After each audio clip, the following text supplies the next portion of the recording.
अस्सलाम वालेकुम रहमतुल्लाहि व बरकातुहू। आज से हम सूरह बकरा की आयत की तफसीर स्टार्ट करेंगे। सबसे पहले देखते हैं अलिफ लाम मीम।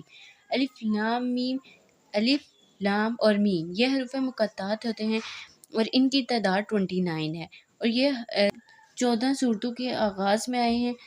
और इन हरूफ को हरूफ मुक़त्तात इसलिए कहा जाता है क्योंकि इसके मायने अल्लाह ताला और इसके रसूल सल्लल्लाहु अलैहि वसल्लम के अलावा कोई नहीं जानता।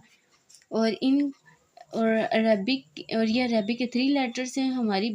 और इसका मकसद क्या है? इसका मकसद ये है कि ये हमारी बेबसी का इजहार करते हैं कि जब भी हम कुरान खोलते हैं तो हमें पहले वर्ड का मतलब भी नहीं पता। और ये मक्की सूरतों के आगाज़ में आते हैं और ये वर्ड लिखे तो इकट्ठे जाते हैं लेकिन पढ़े अलग अलग जाते हैं और सुनने वाले की तवज्जो अपनी तरफ ग्रैब करते हैं।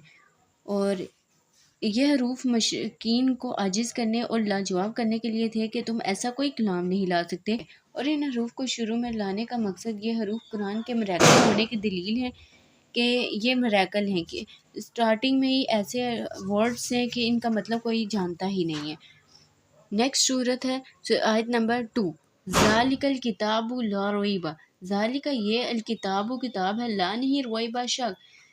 अल किताब यानी अलिफ लाम जो है अरबिक में किसी चीज़ या किसी बुक या किसी भी चीज़ को सिंपल से स्पेशल बनाने के लिए अलिफ लाम यूज़ कर देते हैं। ठीक है, अब यहाँ पे अल किताब यानी कुरान की बात हो रही है। ला नहीं रैबा शक, ये किताब कुरान मजीद है, इसमें कोई शक नहीं। ठीक, और ज़ालिका में जो इसम यूज़ होते हैं ज़ाल, लाम और काफ। ज़ाल इशारा है, लाम दूर और काफ जो है मुखातिब के लिए है और इसका लफ्ज़ी मायने है एहतराम में। अरबिक ज़ुबान में जब किसी चीज़ की बुलंदी का इजहार करना हो तो ये नहीं कहा जाता बल्कि कहते हैं कि वो, और जैसे तुम नहीं आप कहते हैं। ठीक है, अल किताब अरबिक में लिखी हुई चीज़ को अल किताब कहते हैं।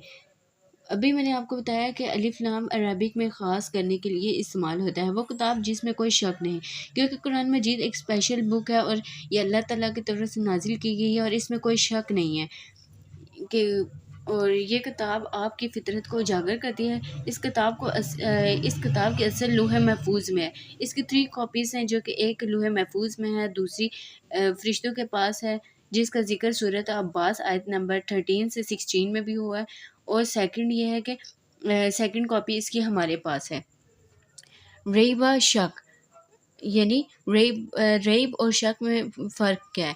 रेब ऐसा शक जो इंसान को बेचैन कर दे, जो सुकून छीन ले। और शक भी अरबी ज़ुबान का लफ्ज़ है, इसमें कोई शक नहीं, तुम इस पर पूरा यकीन कर सकते हो। यानी कुरान मजीद एक ऐसी बुक है जिसमें हम कोई भी शक नहीं कर सकते, उसमें हर चीज़ का जवाब मिलता है और जो भी उसमें बयान किया गया वो सच है। और इसमें छुपी हुई बातों के राज भी हैं जो कि आज साइंटिस्ट इसको प्रूव कर रहे हैं।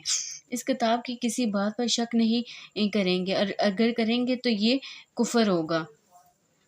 फ़ीही हुदल लिलमुत्तकीन, फ़ीही इसमें हुदन हिदायत है, लिलमुत्तकीन परहेज़गारों के लिए। इसमें परहेज़गारों डरने वालों के लिए हिदायत है।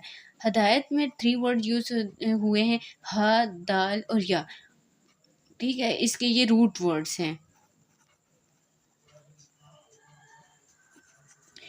ये गाइडेंस नॉलेज के लिए भी यूज़ होता है। हदायत और तौफीक इसके मायने में आता है। हदायत उनको मिलती है जो हदायत चाहते हैं, यानी हदायत ऐसे ही किसी को नहीं मिल जाती कि बिना मांगे या बिना किसी तलब के मिल जाए।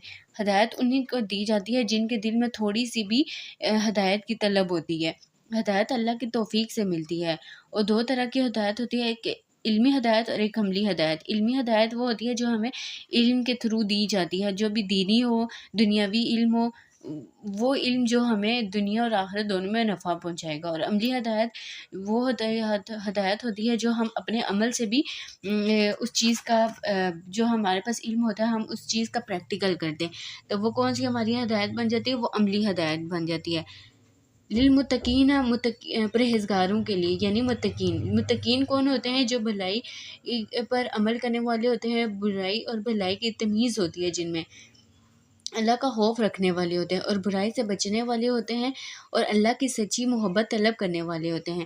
جیسے ایک اندھیرے میں کوئی بھٹک رہا ہو اور کوئی آپ کو لائٹ دے دے اور راستہ دکھا دے تو ہم اس کو رہنما یا رہبر کہیں گے۔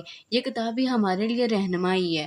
وہ لوگ جو برائی کرنے کی طاقت رکھنے کے باوجود کوئی گناہ نہ کریں صرف اللہ کے خوف سے یا محبت کی وجہ سے، ان کو بھی متقین کہتے ہیں، یعنی وہ پرہیزگار ہیں۔